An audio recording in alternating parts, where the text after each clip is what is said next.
আসসালামু আলাইকুম। আশা করি আল্লাহর রহমতে সবাই ভালো আছেন। আজকে আপনাদের সাথে শেয়ার করব সবচেয়ে কম মশলায় সবচেয়ে বেশি মজার টক ঝাল মিষ্টি সালতার আচার। এই সালতার আচার একবার বানিয়ে খেলে সারা জীবন এর স্বাদ মনে থাকবে, এতটা মজার হয়। আমি তো বানিয়েছি আর শুধু খেয়েছি। আমি 2 দিনের মধ্যে এই আচারগুলো পুরোপুরি শেষ করেছি, যেহেতু আমার বাসার মধ্যে আচারটা আমারই খুবই পছন্দের। আগে এই আচারগুলো স্কুলের সামনে মামাদের কাছ থেকে কিনে খেতাম। তো ভিডিওটি না টেনে পুরোটা দেখবেন। এখানে আমি 2টা সালতা নিয়েছি। আমি সালতাগুলো আগে ধুইলে আঠালো আঠালো হয়ে যাবে। এখন আমি চামড়াগুলো ছিলে নিব 2 পিস করে নেওয়ার পরে। এখনও বাড়িতে গেলে অনেক সালতা মাখানো খাই, আর এই সালতার আচার বানাই আমরা দেখা যায় 3-4টা সালতার আচার একদিনে বানিয়ে আমাদের খাওয়া শেষ হয়ে যায়। তো আমি সালতাগুলো পিস করে নিচ্ছি, আর মাঝখানের এই শক্ত অংশটুকু ফেলে দিচ্ছি। আর এই আঠালো এগুলাকে আমরা সর্দি বলতাম, সালতার সর্দি। লবণ মরিচ দিয়ে মাখিয়ে খেতাম খুবই মজা করে।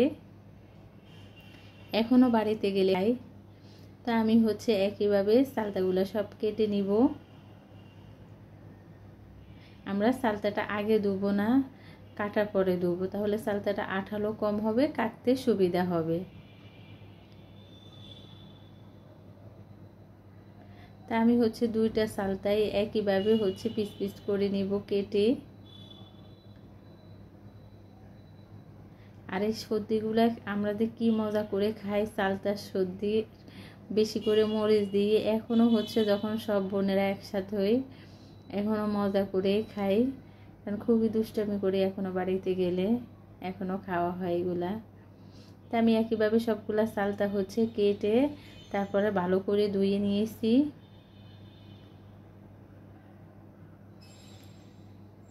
এখন আমি এই সালতাগুলোর মধ্যে দিয়ে দিব 2 কাপ পানি।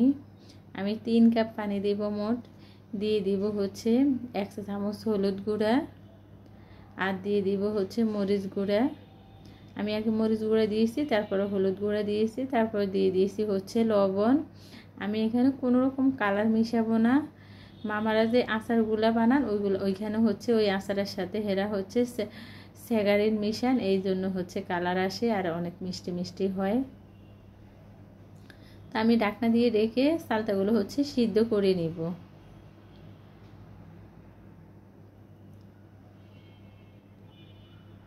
এখন একটু নেড়ে ছেড়ে দিব। আমি পানিগুলো শুকিয়ে নেব, ফেলে দিব না, তাহলে লবণগুলো ভালো করে প্রবেশ করবে সালতার ভিতরে। তা আমি পানিগুলো সব শুকিয়ে নিয়েছি। এখন ঠান্ডা হওয়া পর্যন্ত অপেক্ষা করবো এই সালতাগুলা। ফিরে আসবো ঠান্ডা হওয়ার পরে।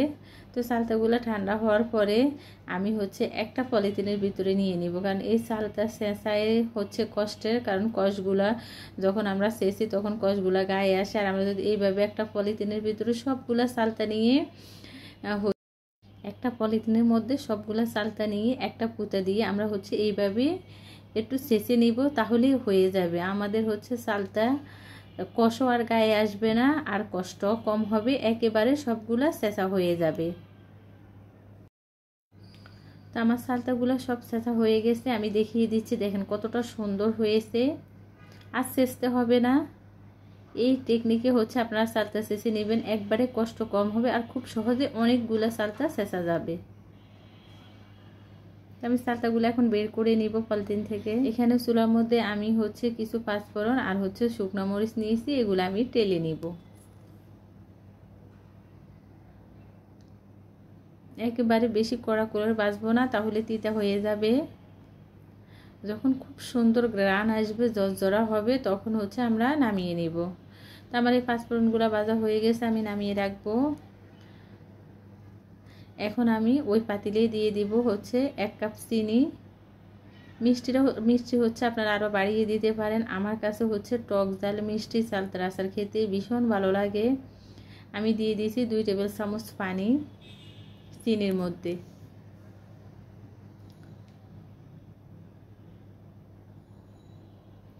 তো চিনিগুলোর মধ্যে কালার আসা পর্যন্ত আমরা অপেক্ষা করব।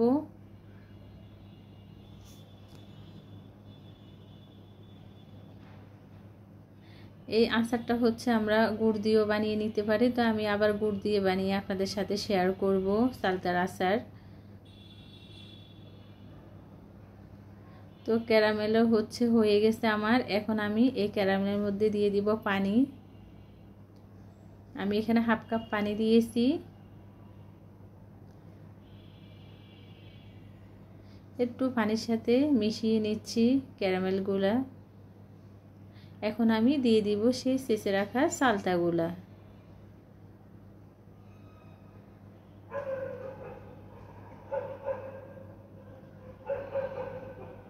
চিনির সাথে মিশিয়ে নিচ্ছি সালতাগুলো। এই আচারগুলোর মধ্যে কোনো মশলাই লাগে না, শুধুমাত্র পাঁচফোড়ন ছাড়া। পাঁচফোড়ন না দিলেও হয়, শুধু মরিচ দিয়ে আচারটা করলে ভীষণ মজা লাগে খেতে। আমি পানিগুলো সব ভালো করে শুকিয়ে নিব। তো পানিগুলো আমরা ভালো করে শুকিয়ে নিব। আমি একটু ঢাকনা দিয়ে 2 মিনিটের জন্য ঢেকে রাখবো। ঢাকনা সরিয়ে এখন আমি আবারও নেড়ে দিব। মানে সালতাগুলো আমি ভালো করে আরও একবারও সিদ্ধ করে নিয়েছি। 2 মিনিট ঢেকে রেখে আমি দিয়ে দিয়েছি এখন 2 চা চামচ সিরকা। তাহলে আচারগুলো কিচ্ছু হবে না, নষ্ট হবে না আচারগুলো। আমরা বাইরে রেখে আচারগুলো অনেক দিন ধরে খেতে পারবো। এখন দিয়ে দিচ্ছি আমি ওই যে পাঁচফোড়ন আর শুকনো মরিচ ডালা। আমি আরও কিছু চিলি ফ্লেক্স দিয়ে দিয়েছি। অনেক জাল হয়েছে আমার এই আচার, আর খেতে এতটা মজা হয়েছে। যারা সালতার আচার প্রিয় যাদের, তারা তো বানাতে বানাতে শেষ হয়ে যাবে। এই প্রসেসে একবার বানিয়ে খাবেন। তো এই আচারগুলো যখন ঠান্ডা হবে তখন খুবই সুন্দর কালার আসবে। আমার আচারগুলো হয়ে গেছে, দেখুন কতটা লোভনীয় হয়েছে। আমি চুলা বন্ধ করে দিব। ঠান্ডা হওয়ার পরে আপনাদেরকে দেখাবো কতটা সুন্দর কালার এসেছে এগুলোর মধ্যে। তো দেখেন যখন ঠান্ডা হয়ে যাবে তখন খুব সুন্দর কালার আসবে।